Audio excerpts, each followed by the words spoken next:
आप सभी को जय हिंद। और आज मैं फिर से आया हूं आप लोग के सामने, और मैं आप लोग को जानकारी देना चाहूँगा कि आज आप लोग वीडियो में बने रहेंगे और लास्ट तक के सुनेंगे ज़रूर। आप लोग वीडियो को आप स्किप ना करेंगे। मैं आप लोग को बहुत बेहतर जानकारी देने जा रहा हूं कि आज से आपका क्लास शुरू होने जा रहा है। मैंने बोला कि आप लोग अगर जो भी विद्यार्थी 2024 में एग्ज़ाम देने के लिए तैयारी कर रहे हैं, जिनको कि लगता है कि हम 2024 में मैट्रिक का एग्ज़ाम देंगे 10th क्लास का, उनके लिए बहुत सुनहरा मौका है। तो आप लोग हो जाइए तैयार। और जिनको भी मैथ में डर लगता है, आप घबराएं नहीं, हम आपके साथ हैं। मैं पूरी कोशिश करूंगा कि पूरी वीडियो को, मैं पूरी मैथ को, एक एक क्वेश्चन को आपको हम यूट्यूब के माध्यम से सिखाऊंगा। बहुत बेसिक से जीरो लेवल से लेकर के हम आपको हाई लेवल तक के लेके चलेंगे। बस आप लोग सपोर्ट करते रहिए और इसी तरह से वीडियो को लगातार देखेंगे।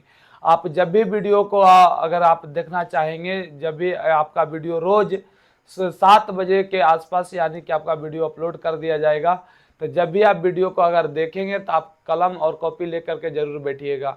मैं आप लोग से विनती करता हूं कि अगर आप अच्छे से तैयारी करना चाहते हैं तो एक फेयर कॉपी जरूर बना लीजिएगा कि ऑब्जेक्टिव का, सिर्फ अभी ऑब्जेक्टिव हम पूरे क्वेश्चन को करवा देंगे।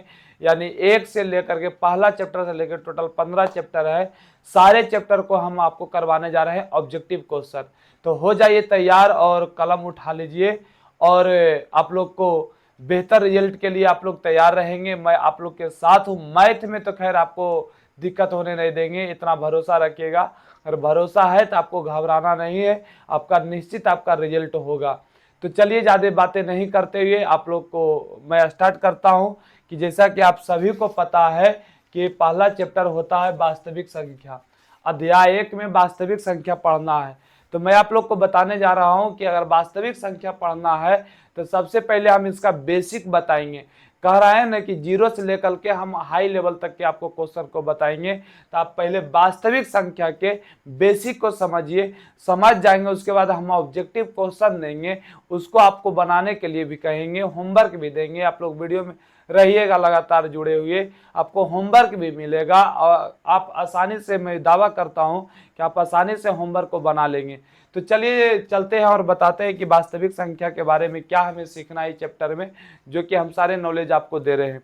तो सबसे पहले यहाँ पर हमें शॉर्टकट जाए कि मैं और एक बात बताना चाहूँगा कि ऑब्जेक्टिव पढ़ने के लिए ज़्यादा डीपली भी नहीं जाना चाहिए। ठीक है, हम आपको वही बताऊंगा जो कि आपको ऑब्जेक्टिव में काम देगा। तो इसमें ऑब्जेक्टिव और सब्जेक्टिव मेन मेन बात को हम आपको समझा देंगे। ठीक है, बाकी सब्जेक्टिव के लिए तो मेरा क्लास ही चल ही रहा है, आप लोग को जैसा पता होगा। तो हम आपको ऑब्जेक्टिव के लिए जो मेन बात है, जो मेन फार्मूला है, ट्रिक के माध्यम से भी हम आपको बताएंगे। तो पहले हम डिटेल बता करके आपको हम कुछ बेस तैयार कर देंगे, उसके बाद हम चलेंगे ऑब्जेक्टिव क्वेश्चन में। तो चलिए सबसे पहला टॉपिक आता है यूक्लिड विभाजन प्रमेय की जानकारी लेंगे कि यूक्लिड विभाजन प्रमेय का है क्या। यूक्लिड विभाजन प्रमेय का ये है क्या, मैं आपको जानकारी देने जा रहा हूं। प्रमेय का अथवा अथवा इसी का दूसरा नाम है यूक्लिड विभाजन एल्गोरिथम।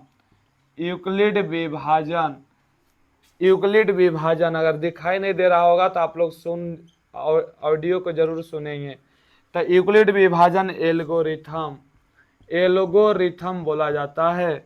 एल्गोरिथम, एल्गोरिथम बोलेंगे, एल्गोरिथम बोलेंगे, यूक्लिड विभाजन एल्गोरिथम।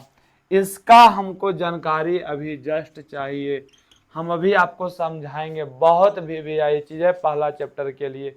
तो यूक्लिड विभाजन को हमें समझना है। यूक्लिड विभाजन प्रमेय का ये कहना क्या चाहता है, आपको ये समझाना क्या चाहता है, जो हम आपको सिखाने जा रहा हूँ। तो चलिए वीडियो में आप लोग स्किप नहीं कीजिएगा, लास्ट तक बने रहिए, बहुत मजा आ जाएगा। और मैं दावा करता हूं कि आप मैथ में घबराए नहीं, आपको आसानी से मैथ में अच्छे नंबर आ जाएंगे। अगर थोड़ा सा हमारा साथ देते हो ना तो पक्का आपका हो जाएगा। तो चलिए ध्यान रखेंगे। तो इसमें बोला जाता है कि अगर आपका थ्योरी दिया जाए तो इसमें है कि यदि, हम आपको समझा देते हैं, अगर लिखना चाहिएगा तो आप कॉपी पर लिख सकते हैं।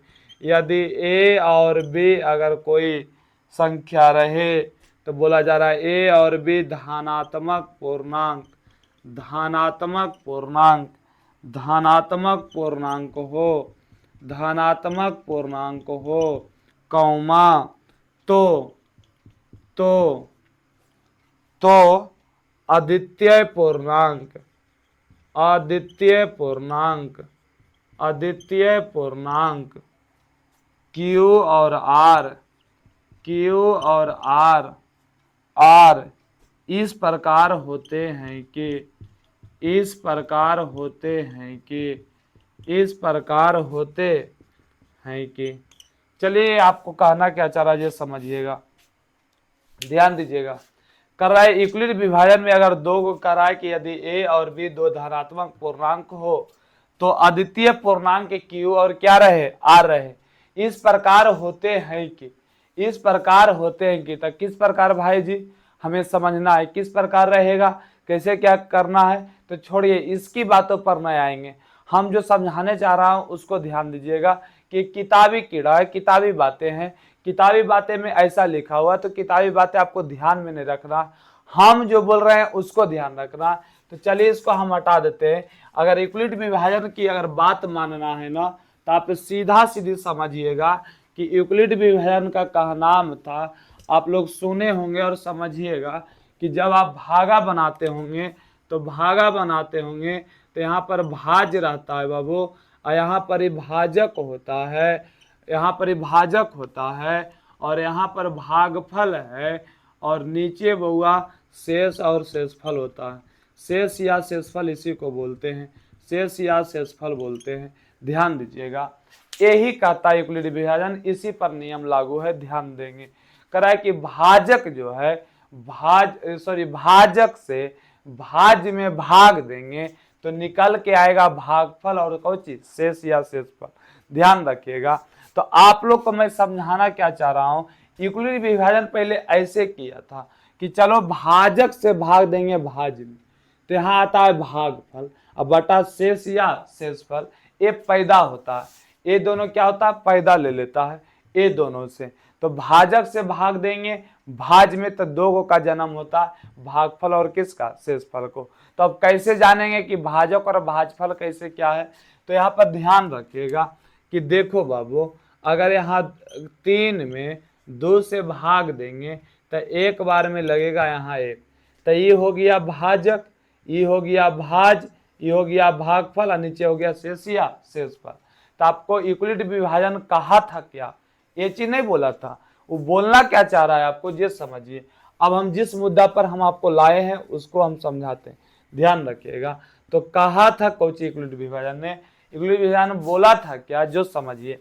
यूक्लिड विभाजन का कहना था कि भाई भाज बराबर, भाज बराबर भाजक गुने भागफल जोड़, भागफल जोड़ शेष, भागफल जोड़ शेष, ध्यान रखिएगा। यूक्लिड विभाजन कहता था कि देखो मेरा बात मानो, ये चैप्टर में मेरा बात मानना कि देखो भाज बराबर फार्मूला होता है भाजक गुने भागफल जोड़ शेष, भाजक गुने भागफल जोड़ शेष। अगर यहीं पर ही a से भागा b में दिया जाए तो यहाँ पर q और r शेषफल आया था, तो कह सकते हैं कि b बराबर a गुना q अब प्लस कौची r, शेष के जगह कौची r, शेष के जगह r। यही फार्मूला आपको यूक्लिड विभाजन समझाना चाहता है, यही आपको समझाना चाहता है कि भाई जी भाज बराबर भाजक गुने भागफल जोड़ शेष। अगर ये समझ गए तो समझिए आप यूक्लिड विभाजन समझ गए। यूक्लिड विभाजन यही कहना चाहता था कि जब भी अगर किसी से तुम भाग देते हो ना तो ये फार्मूला को नियम का लागू करना है कि जब भाज बराबर भाजक गुने भागफल जोड़ शेष। अब समझिएगा इसके आगे क्या होता है जो समझेंगे, यहाँ तक ध्यान रखिएगा। यहाँ तक में कोई परेशानी है तो जरूर बोलेंगे, आप कमेंट करके कमेंट करना ना भूलेंगे, और अभी तक सब्सक्राइब नहीं किए तो जरूर सब्सक्राइब कर करके हमें सपोर्ट करें आप लोग। चलिए ध्यान दीजिएगा, तो यहाँ तक समझ में आ गया होगा। फिर से अगर हम आपसे पूछा जाए, अगर आपसे हम पूछे कि बाबू बताना, बताना ध्यान देना, हमने बोला था ना कि अगर हमने 7 से भागा दिया 33 में तो क्या कहोगे कि 7 का 28 लगाइए ना, तो 13 में 8 गया तो 5 ही खत्म। तुमसे पूछेंगे कि बाबू बताओ, यहाँ पर बताना तुम सच सच बताना, झूठ कभी नहीं बोलना। अब यहाँ पर बता दो बाबू कि ये जो सवाल है, सवाल में मैं जो पूछूंगा वही जवाब दोगे, ध्यान रखिएगा। तो बताना भाज क्या है, भाज क्या, तो बोलिएगा 33 भाज है। अच्छा बताओ ना भाजक क्या है, तो भाजक 7 है। और ये भागफल क्या है, 4 है। और शेष क्या है, 5 है। चलो हो गया है आपका यूक्लिड विभाजन का, आप नियम का पालन कर लिए। यही था यूक्लिड विभाजन, यूक्लिड विभाजन का नियम का आप पालन कर चुके हैं। चलिए यही था यूक्लिड विभाजन, यही समझना था। आप लोग बढ़िया से समझिएगा। बोलिए ना कहाँ दिक्कत होता है, आप जरूर कमेंट करके बोलेंगे कि देखिएगा इस 7 से भाग दिए 4 में, 7 चौक 28, तो इसको हम क्या बोलेंगे, क्या बोलेंगे, भाजक। इसको क्या बोलेंगे, भाज। इसको क्या बोलेंगे, भागफल 4 को। और शेष जो बचा जो 5 यहाँ प्लस में, ये नियम किसने दिया, तो कहिएगा यूक्लिड विभाजन प्रमेय ने। यूक्लिड नाम के एक वैज्ञानिक था, इन्हें समझ जाइएगा कि कोई गणित का नाम है। यूक्लिड एक वैज्ञानिक था, वही आविष्कार किए थे कि भाज बराबर भाजक गुने भागफल जोड़ शेष। अब इस तरह का मुद्दा आता। फिर से अगर एक उदाहरण और लेकर के चलें, नए समझ में आया होगा तो जरूर बोलिएगा। फिर से अगर हम आपसे पूछेंगे जरूर जवाब दीजिए, जरूर जवाब दीजिएगा। बताइएगा, बताइएगा इसमें कि अगर हम 18 से भागा दिए 55 में, तो 18 तिया क्या जानते हैं, 54। 18 तिया 54। और आपसे पूछा जाए कि रे बाबू बताओ भाज क्या है, तो कहो ने कि 55 है। चला बताओ ना भाजक क्या है, तो भाजक बोलो ने कि 18 है। अब बताइएगा ना कि भागफल क्या है, तो बोलिए ना कि भागफल 3 है। तो बता दो बाबू शेष क्या है, तो शेष 1 है। यही जानना चाहोगे ना, बस इतना ध्यान रखिएगा, तब बाकी तो फार्मूला सेट कर दोगे कि भाज बराबर भाजक गुने भागफल जोड़ शेष। यहाँ तक तो समझ में आया होगा, आप लोग जरूर कमेंट करके बताएंगे।